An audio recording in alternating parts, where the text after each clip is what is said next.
చంద్రుడు తన కాంతి ఆకాశము నుండి నక్షత్రములు రాలును, ఆకాశమందలి శక్తులు కదిలింపబడును.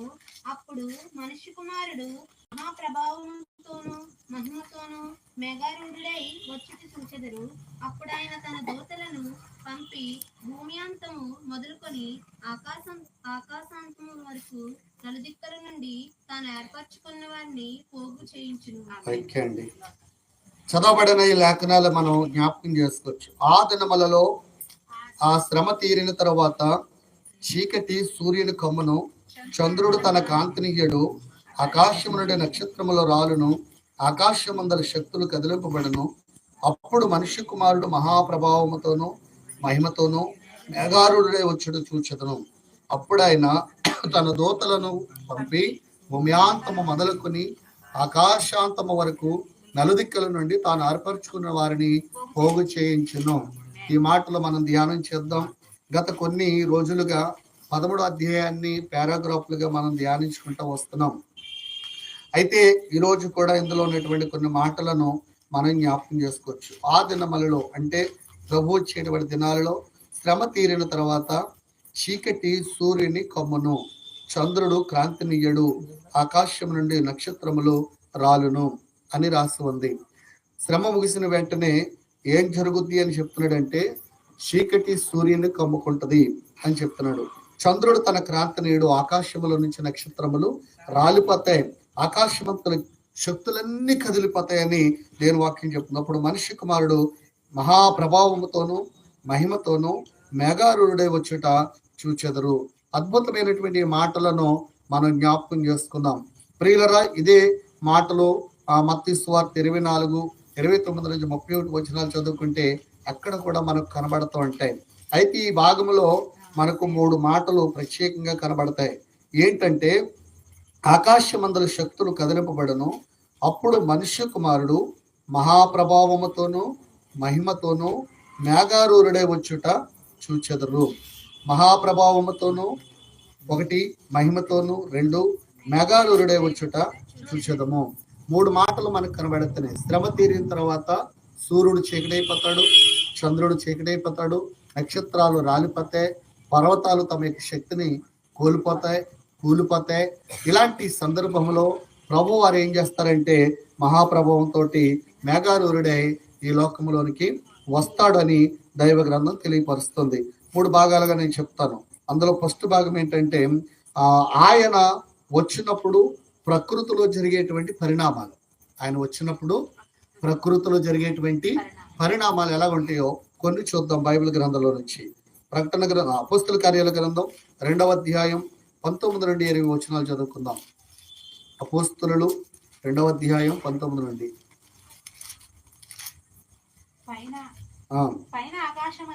పైన ఆకాశమందు మహత్కార్యములను క్రింద భూమి మీద సూచక్రియలను రక్తమును అగ్నిని పొగ ఆవిరిని కలుగజేసేదను. చాలా చక్కగా చెప్తున్నారు. ప్రభు వచ్చే రాకడలో జరిగేది ఏంటనంటే మనం ఆలోచించినప్పుడు ప్రకృతిలో కొన్ని పరిణామాలు జరుగుతాయి. అంటే ఈ సృష్టిలో భూమి మీద ఆకాశములోను ప్రతి చోట కొన్ని పరిణామాలు జరుగుతాయి.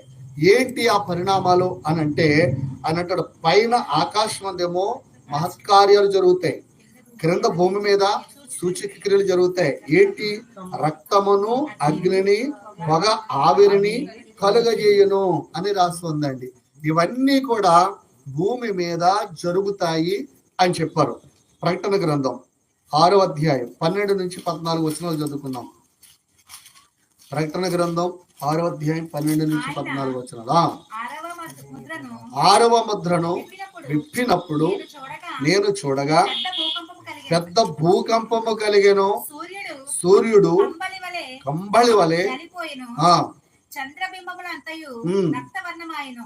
పెద్ద గాలి చేత ఊగులాడు అంజూరపు చెట్టు నుండి ఆకాలపు కాయలు రాలినట్టు ఆకాశ నక్షత్రములు భూమి మీద రాలెను, మరియు ఆకాశ మండలము చుట్టబడిన గ్రంథము వలెనే తొలగిపోయేను.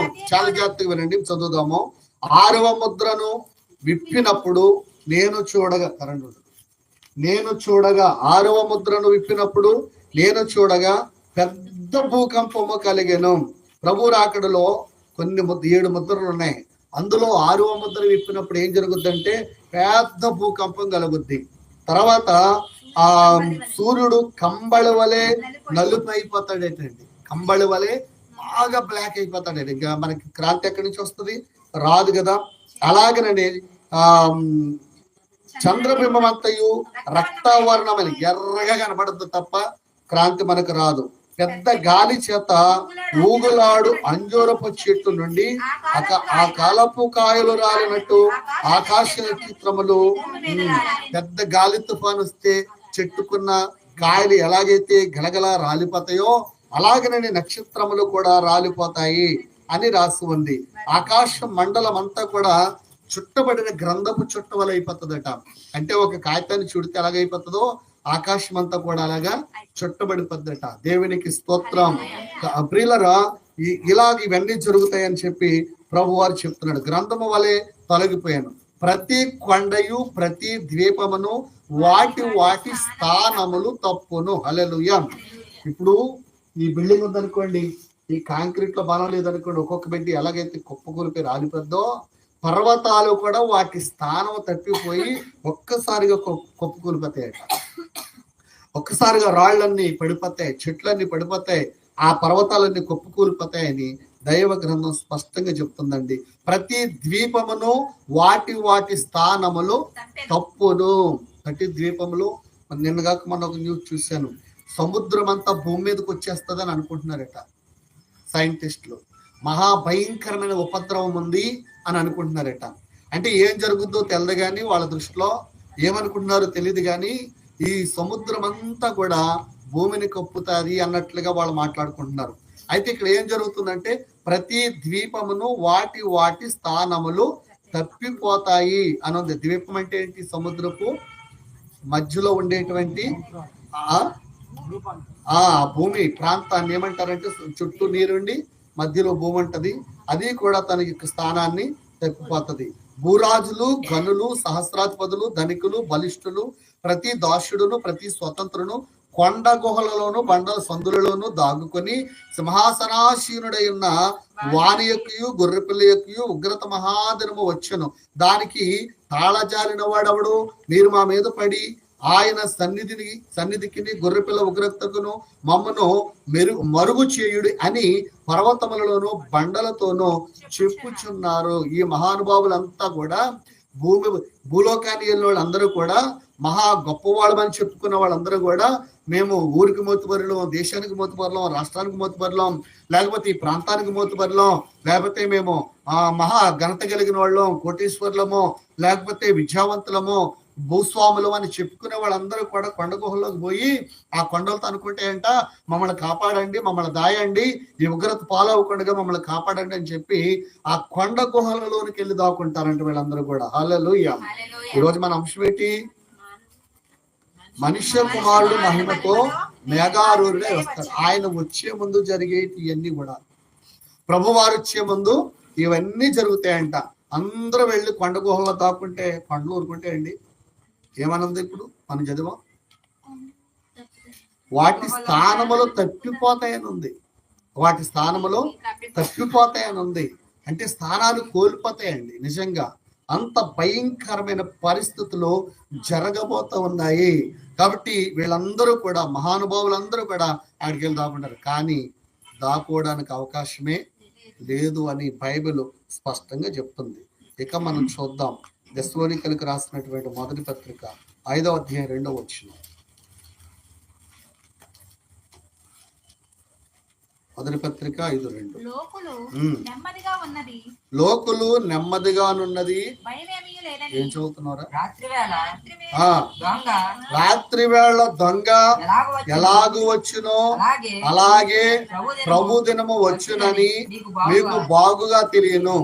అప్పుడు చదవరా, లోకులు నెమ్మదిగా ఉన్నది, భయమేమీ లేదని చెప్పుకొనిచుండగా గర్భిణీ స్త్రీకి ప్రసవ వేదన వచ్చినట్లు వారికి ఆకస్మికముగా నాశనము తటస్థించును గనుక వారంతా మాత్రమును ఎంత తప్పించుకుందామన్నా వారికి అవకాశమే లేదండి. ఎందుకంటే యేసు ప్రభువు దొంగ వచ్చినట్లుగా ఈ భూలోకంలోనికి వస్తానని చెప్పాడు. లోకులు నెమ్మదిగా ఉంది, అమ్మయ్య ప్రశాంతంగా ఉంది, భయం ఏమి లేదు, ఉపద్రవాలన్నీ పోయాయి, వచ్చినట్టు వచ్చాయి, కానీ మన మీదకి రాకడగా పోయి మనం బ్రతికిపోయాము, మనం దీవించబడిపోయాం, మనకేం పర్వాలేదు, ఇంక ఏ ఉపద్రవం రాదు అని నిమ్మలంగా ఉన్నప్పుడట ఏం జరుగుతుందని చెప్తున్నాడు ఆయన. లోకులు నెమ్మదిగా ఉన్నది, భయం ఏమీ లేదని చెప్పుకొని చుండగా గర్భిణీ స్త్రీకి ప్రసవ వేదన వచ్చినట్టు. గర్భిణీ స్త్రీకి నొప్పులు చెప్పొస్తాయా? అలాగ అన్ఎక్స్పెక్టెడ్ గా జరుగుతుందట. అన్ఎక్స్పెక్టెడ్ గా ప్రసవ వేదన వచ్చినట్లు వారికి ఆకస్మికముగా నాశనము తటస్థించును గనుక వారెంత మాత్రమునో తప్పించుకొనలేరు అని దేవుని వాక్యం చెప్తుంది. అంటే ఇంక ఎక్కడికి పరిగెత్తున తప్పించుకునే అవకాశమే ఉండదన్నమాట అండి. ఇంకా మనం చూద్దామండి, యెషయా గ్రంథం 13వ అధ్యాయం 6-9 వచనాలు చూసుకుందాం. యెషయా గ్రంథం 13:6-9 వచనాలు. యెహోవా దినము వచ్చుచున్నది, అది ప్రళయము వలె సర్వశక్తుడగు దేవుని యొద్ద నుండి వచ్చును, అందుచేత బాహువులన్నీయు చదివారా? అదే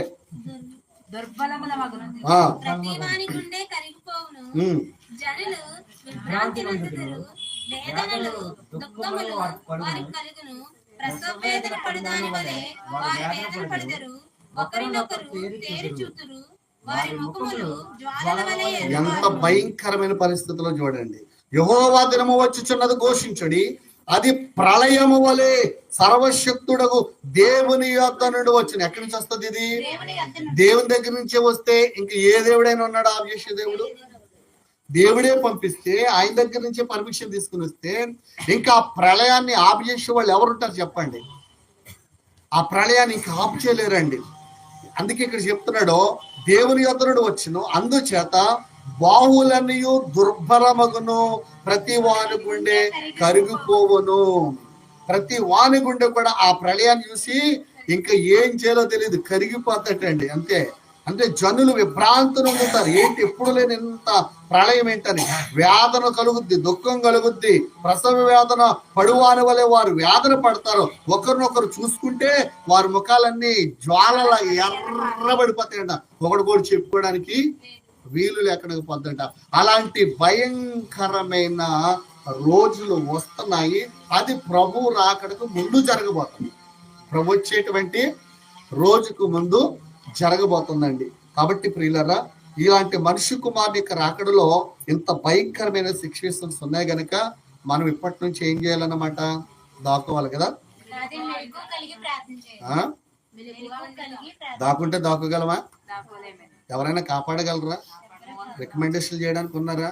రికమెండేషన్ చేసి కూడా అందులో ఉంటాడు ముందు. ఇంక మనల్ని ఎవరు కాపాడతాడు చెప్పండి? రికమెండేషన్ చేసేవాడు ఎవడ ఉంటాడు, ఇంకా తప్పించేవాడు ఎవడ ఉన్నాడండి. అది ఎక్కడి నుంచి వచ్చిందంటే దేవుని దగ్గర నుంచి వచ్చే ప్రాణం. మీకు విషయం తెలుసా అండి? దేవుని దగ్గర నుంచే గనక కీడొస్తే ఇంక దాన్ని తప్పించేవాడు ఎవడ ఉన్నాడు. సాతాను దగ్గర నుంచి కీడొస్తే మనం తప్పించుకోగలం దేవుని బ్రతుకులు ఆడుకొని. అదే దేవుడే పంపిస్తే, మీకు నినివే మహాపట్నానికి సుధమ గుమారానికి ఏంటి తేడా?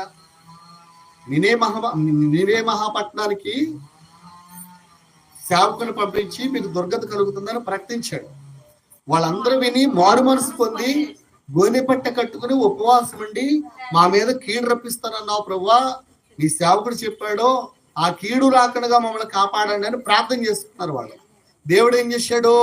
వారి మీదకి రప్పిస్తానన్నటువంటి కీడు రప్పించకుండా ఆఫ్ చేశాడు.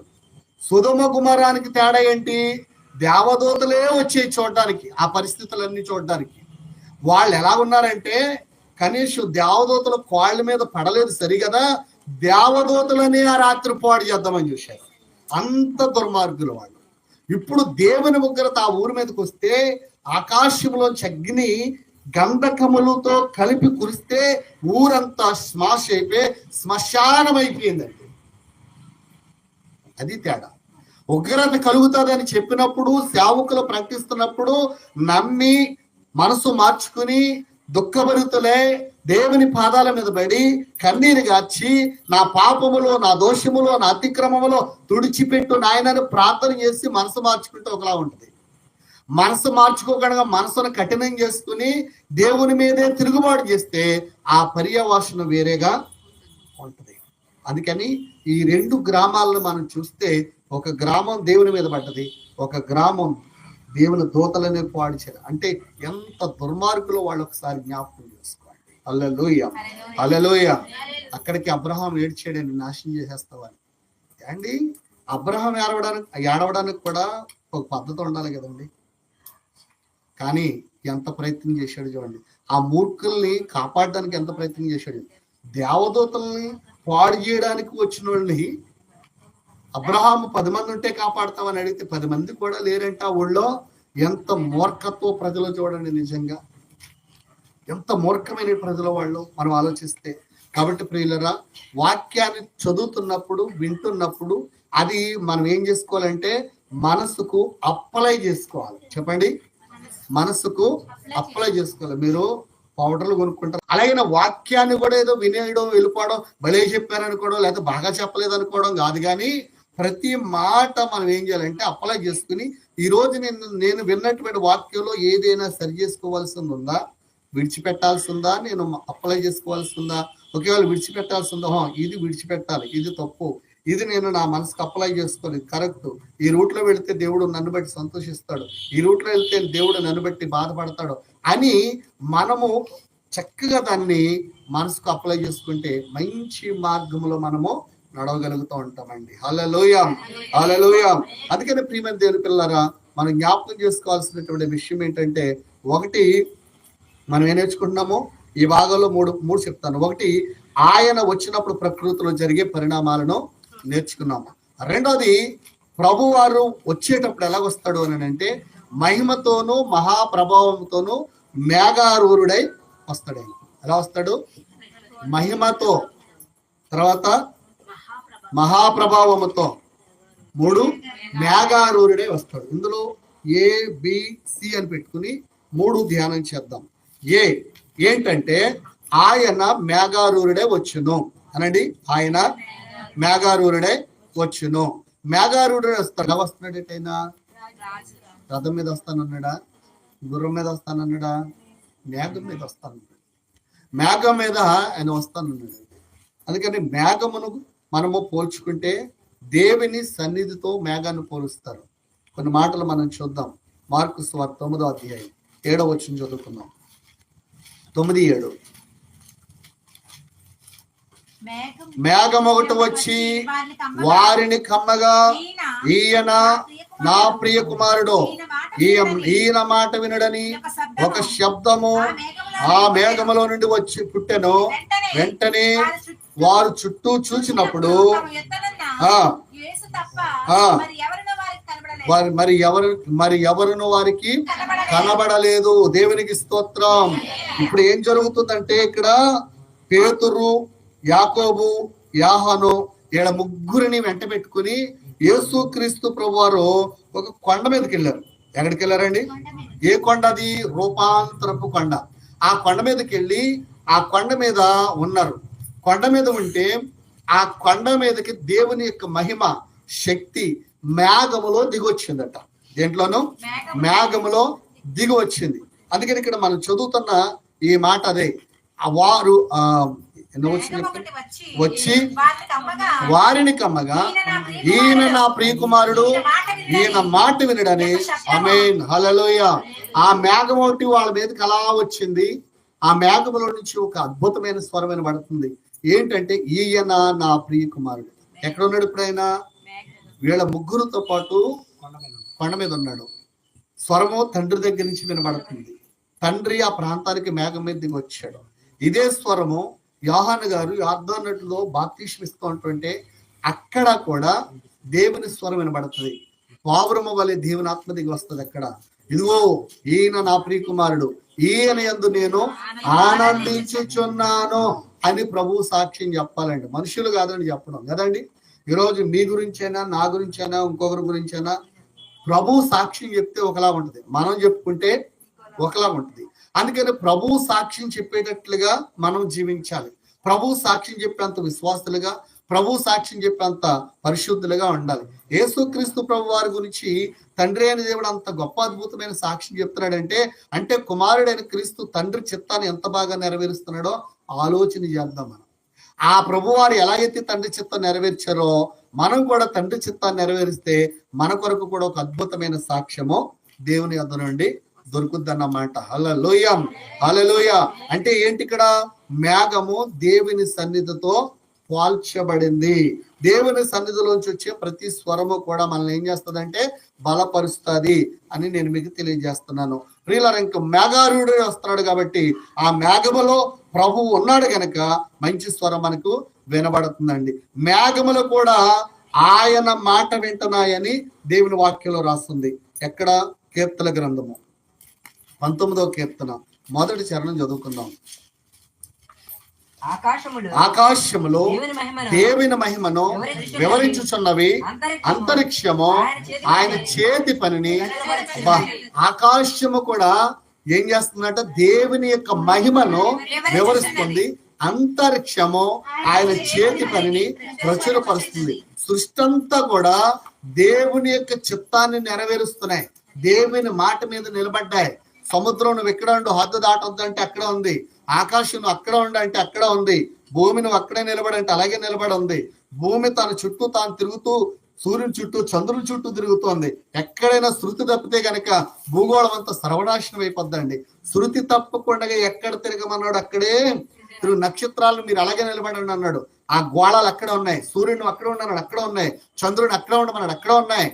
గాలి కూడా ఎప్పుడు వేచమంటే అప్పుడే వేస్తుంది, ఆగుపోమంటే ఆగిపోద్ది. ప్రతిదీ దేవుని మాట వింటుందండి. కానీ విననటువంటి వాడు ఎవడో తెలుసా? మనుష్యుడు ఒక్కడేనండి. కొబ్బరి చెట్టు నువ్వు కొబ్బరికాయలు కావాలంటే కొబ్బరికాయలు కాస్తుంది అది. అవును కదా? అది కొబ్బరి చెట్టే కాస్తుంది. నువ్వు ఎక్కడంటే నాటో కాస్తే కొబ్బరికాయలే కాస్తుంది, వేరే కాయ కాయదు అది. ఎందుకంటే అదొక జాతి, అద్భుతమైన జాతి. అది శంకర జాతి కాదు అది. ఇంతకీ గాడి తప్పునాడు ఎవడనంటే మనుషుడు ఒక్కడేనండి. ప్రతిదీ కూడా తన యొక్క ఉద్దేశాలు నెరవేరుస్తున్నాయి, దేవుని చిత్తాన్ని నెరవేరుస్తున్నాయి. కానీ దేవుని చిత్తానికి వ్యతిరేకంగా ఉన్నవాడు ఎవడంటే మానవుడు ఒక్కడేనండి. అందుకే మానవుడు కోసమే ప్రభు ప్రాణం పెట్టాల్సి వచ్చింది. ఒకవేళ దేవుడు అంటూ బాధపడితే ఎవరి కోసం బాధపడుతున్నాడంటే మనుషుని కోసమే బాధపడుతున్నాడండి. ఈడంటే ఇంత నీట్గా తయారు చేశాను వీడిని, ఇంత చక్కగా లోపము లేని వాడుగా చేశాను, వీడంత ఇలాగైపోయాడేంటి అని చెప్పి బాధపడుతున్నాడండి. దేవునికి స్తోత్రం. హల్లెలూయా, హల్లెలూయా. కాబట్టి ఆ మనుషుడి కోసమే మరలా ఆయన ప్రాణం పెట్టాల్సి వచ్చింది. ఎందుకు చేశానా అని బాధపడ్డాడు. మళ్ళీ ప్రాణం పెడితే బాగుంటాడేమో అనుకున్నాడు. ప్రాణం పెట్టిన ఈ మనుషుడు ఇంకా పిచ్చిపోతున్నాడండి.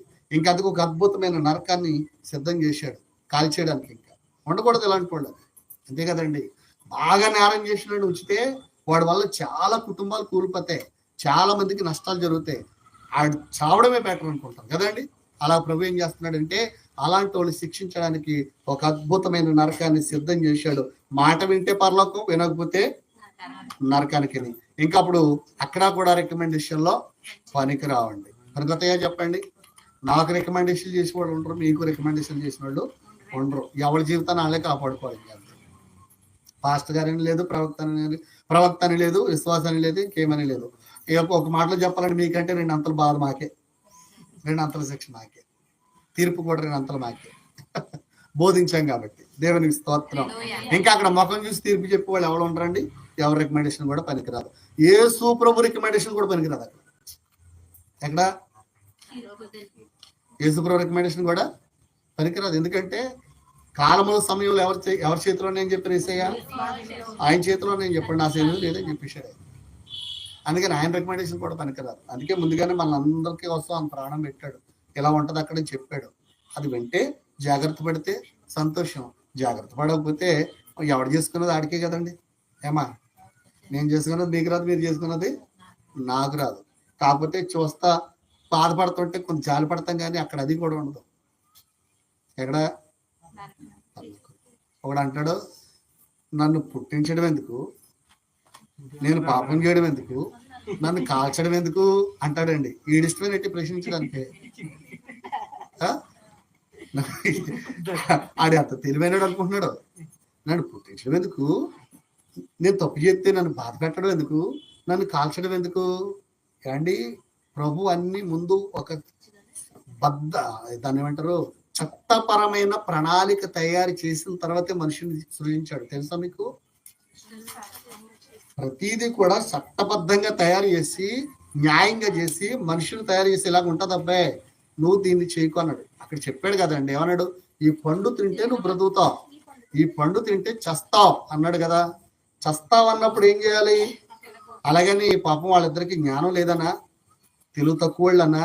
అప్పుడప్పుడు మనం కవర్ చేసుకునేకి ఏమంటారంటే, ఇంకా గారండి తిరమాలదండి, ఏం తెలదండి అని కవర్ చేస్తుంటారు. తిరమాలుడండి బాబు, ఏం తెలదండి బాబు, ఏదో అలాగే పడుతున్నాడు అంటారు. తిరుమల అయితే ఎందుకు చేస్తారు అలాంటి పనులు? తింగురోళ్ళు అయితే ఎందుకు చేస్తారు అలాంటి పనులు? అంటే కవరింగ్ అన్నమాట, మరలానే సేవ్ చేసుకోవడానికి. కవరింగ్లు కుదరవు ఏసే దగ్గర. హల్లెలూయా. కుదురుతాయండి? ఏమో చెప్పండి మీరు ఎవడని. ఈ కవరింగ్లు కుదరవండి, కప్పు పెట్టడానికి కుదరదండి అక్కడ. అందుకని జాగ్రత్తగా ఉండాలండి ప్రియులరా. ప్రకటన గ్రంథం 7వ చదువుకుందాం. చూడండి యేసు ప్రభువు ఎలా వస్తున్నారు. ఆకాశములు దేవుని మహిమను వివరిస్తున్నాయి, అంతరిక్షం ఆయన చేస్తుంది వచ్చుచున్నాడు, ప్రతి నేత్రము ఆయనను చూచును. హల్లెలూయా. ఆయన ఎలా వస్తున్నాడండి? మేఘారూఢుడై వస్తున్నాడు. ప్రతి ఒక్కరు కన్ను కూడా ఆ రోజు ఆయనను చూస్తుందట, ఆయనను చూస్తుందట. అప్పటి వరకు ప్రభుని చూడలేకపోయాం కదా, అప్పుడు మనం ప్రభువుని చూస్తామంట. అయితే మేఘారూఢుడై వస్తాడని చెప్పుకున్నాం. వచ్చేటప్పుడు ఎలాగొస్తాడంటే మహిమను కలిగి వస్తాడండి. ఆయన ఎలా వస్తాడు? మహిమ అంటే ఏంటి? ప్రభావవంతమైనటువంటి, అంటే మహిమ అనే దానికి బైబిల్లో ఏమందంటే ఆత్మ అని ఉంది అర్థం. మహిమ అనే మాటకు పుట్టినోట్లో ఆత్మ అని ఉంటుంది. అంటే ఆత్మస్వరూపుడుగా వస్తాడు అన్నమాట. ఆత్మస్వరూపుడుగా వచ్చిన ఆత్మను మనం చూస్తే ఏమంటాం? దైవం అంటాం కదా, దైవమే అంటాం కదా. అలాగే ప్రియులారా, కొన్ని సందర్భాలకు జాగ్రత్తగా గమనించాల్సి వస్తే మనం చాలా వాక్యాన్ని చక్కగా అర్థవంతంగా అర్థం చేసుకుంటే అది మనకు మహిమ ఏంటండి? మనం మహిమలోనికి మారిపోవాలి.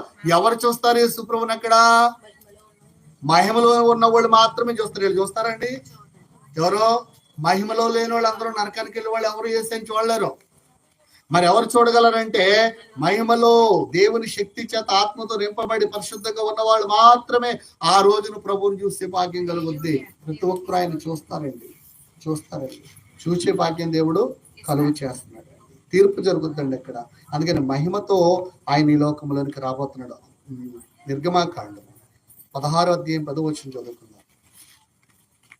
16:10. అట్లా అహరోను ఇశ్రాయేలు సర్వ సమాజముతో మాట్లాడుచుండగా వారు అరణ్యము వైపు చూచిరి. అప్పుడు యెహోవా మహిమ ఆ మేఘములలో వారికి కనబడెను. దేవునికి స్తోత్రం. హల్లెలూయా, హల్లెలూయా. ఇశ్రాయేలులు అందరూ కూడానండి పాళెం దగ్గరికి వస్తూ ఉండేవారు. వాళ్ళకు పాళెం ఉండేది, సమాజంగా కూడుకుంటుండేవారు. దేవుడు ఏం చేస్తుండేవాడు అంటే మేఘంలో అలాగ వస్తుండేవాడు.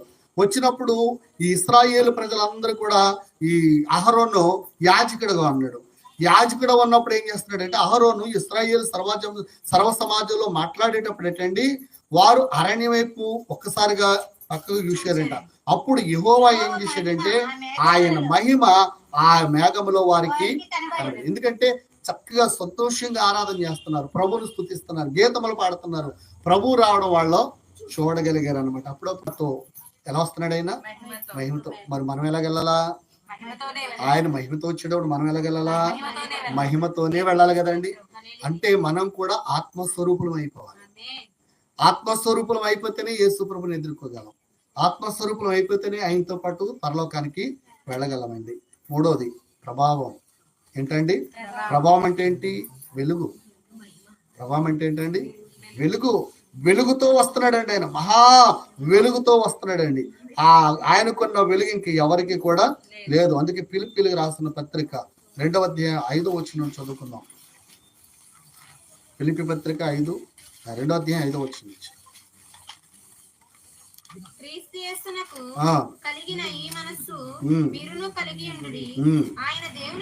ఆయన దేవుని స్వరూపము కలిగిన వాడయుండి దేవునితో సమానముగా ఉండుట విడిచిపెట్టకూడని భాగ్యమని ఎంచుకొనలేదు గాని మనుషుల పోలికగా పుట్టి దాసుని స్వరూపమును ధరించుకొని తన్ను తానే రిక్తునిగా చేసుకొనెను. మరియు ఆయన ఆకారమందు మనుష్యుడిగా కనబడి మరణం పొందినంతగా అనగా శిలువ మరణము పొందినంతగా విధేయత చూపిన వాడై తన్ను తాను తగ్గించుకొనెను. చాలండి. ఈయన ఎంత ప్రభావం కలిగినటువంటి దేవునిగా ఉండి కూడా ఆయన ఏం చేశారు తెలుసండి?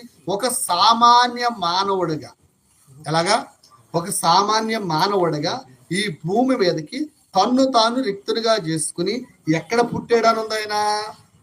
పశువుల శాలలో పేడ రుచి ఉన్నటువంటి స్థలములోనికి ఆయన వచ్చాడు. అలాగని ఆయన రుచికి దేవుడనా, పేడకు దేవుడనా? అలా పెంటారి బ్రతుకులో ఉన్న వాళ్ళందరినీ కూడా బాగు చేయడానికి వచ్చినటువంటి దేవుడైన. హల్లెలూయా, హల్లెలూయా. ఆయన పశువుల పాకలోకి రాగానే ఏమొచ్చిందని ఉంది? ఆ పాకంతా చుట్టుప్రక్కలంతా వెలుగుతో నింపబడిపోయింది అని ఉంది కదండి. అలాంటి పెంట బ్రతుకులతో ఉన్న వారిని కూడా ప్రభు ఏం చేస్తానని సాదృశ్యం చూపించాడంటే వెలుగుతో నింపుతాను అని చెప్పాడండి. నేను గనక మీ హృదయంలో గనక పుడితే, నేను గనక మీ హృదయంలో కానీ వస్తే మీరు ఇగో ఈ రొచ్చుపాక ఎలాగైతే వెలుగుతో నింపబడిపోయిందో మీ జీవితాలు కూడా అలాగే నింపబడిపోతాయి అని చెప్పడానికి సాదృశ్యంగా అక్కడ పుట్టాడు అన్నమాట అండి ఆయన. హల్లెలూయా, హల్లెలూయా. ఒకడు అంటాడండి, కొన్ని సందర్భాలలో మనం చాలా జాగ్రత్తగా చూడాలండి. ఈరోజు లైవ్ లో ఉన్న వారికి కూడా నేను చెప్తున్నాను, ప్రభు యొక్క గొప్పతనం ఏంటో తెలుసు, చదవండి, గ్రహించండి, ఆత్మతో వాటిని అర్థం చేసుకోండి. పరిశుద్ధాత్మ దేవుడు మనకు బాగా బోధిస్తాడు. మూడో పాయింట్ ఏంటంటే, నేను చెప్పుకున్నాను, రెండో పాయింట్లో 3 విషయాలు చెప్తున్నాం కదా. మేఘారూరుడే వస్తున్నాడు, తర్వాత మహిమతో వస్తున్నాడు, ప్రభావంతో వస్తున్నాడు. మూడోది, భూమ్యాంతముల నుండి ఆయన ఏర్పరుచుకున్న వారిని ప్రోగు చేయను. ఆ పారాగ్రాఫ్ లో ఉంటుంది మన ఫస్ట్ భూమ్యాంతముల నుండి ఆయన ఏర్పరచుకున్న వారిని ప్రోగు చేస్తాడు. భూమి మీద ఎక్కడెక్కడైతే ఆయన అనుకున్న, ఆయన ఏర్పాటు చేసుకున్న ప్రజలు ఉన్నారో, ఆకాశంలో ఎక్కడైతే వాళ్ళ ప్రజలు ఉన్నారో, ఎక్కడ ఉన్నా కానీ వాళ్ళందరినీ కూడా దేవదూతలు ఏం చేస్తాయనుంది? ఒక చోటకు ప్రోగు చేయను అనందా లేదండి. దేవుని పిల్లలు గమనించాల్సిన విషయం ఏంటంటే, ఈ 3వ భాగాన్ని మనం చదువుతున్నాడు, దేవుని ప్రజలు అంటే ఏర్పాటు చేయబడిన వాళ్ళు ఎక్కడున్నా కానీ దేవదూతలు వచ్చి ఏం చేస్తారంటే ఒక చోటకి సమకూరుస్తాయంట. ఇప్పుడు యూదులందరూ ప్రపంచంలోకి వెళ్ళి చెదిరిపోయారు నాడు. ఇప్పుడు ఏం చేయబడ్డారు? వాళ్ళందరూ ప్రోగు చేయబడ్డారు. వాళ్ళ దేశం వాళ్ళు వెళ్ళిపోయారండి. మన దేశంలో ఒకే ఒక యూదుడు ఉన్నాడు గుంటూరులో, మనం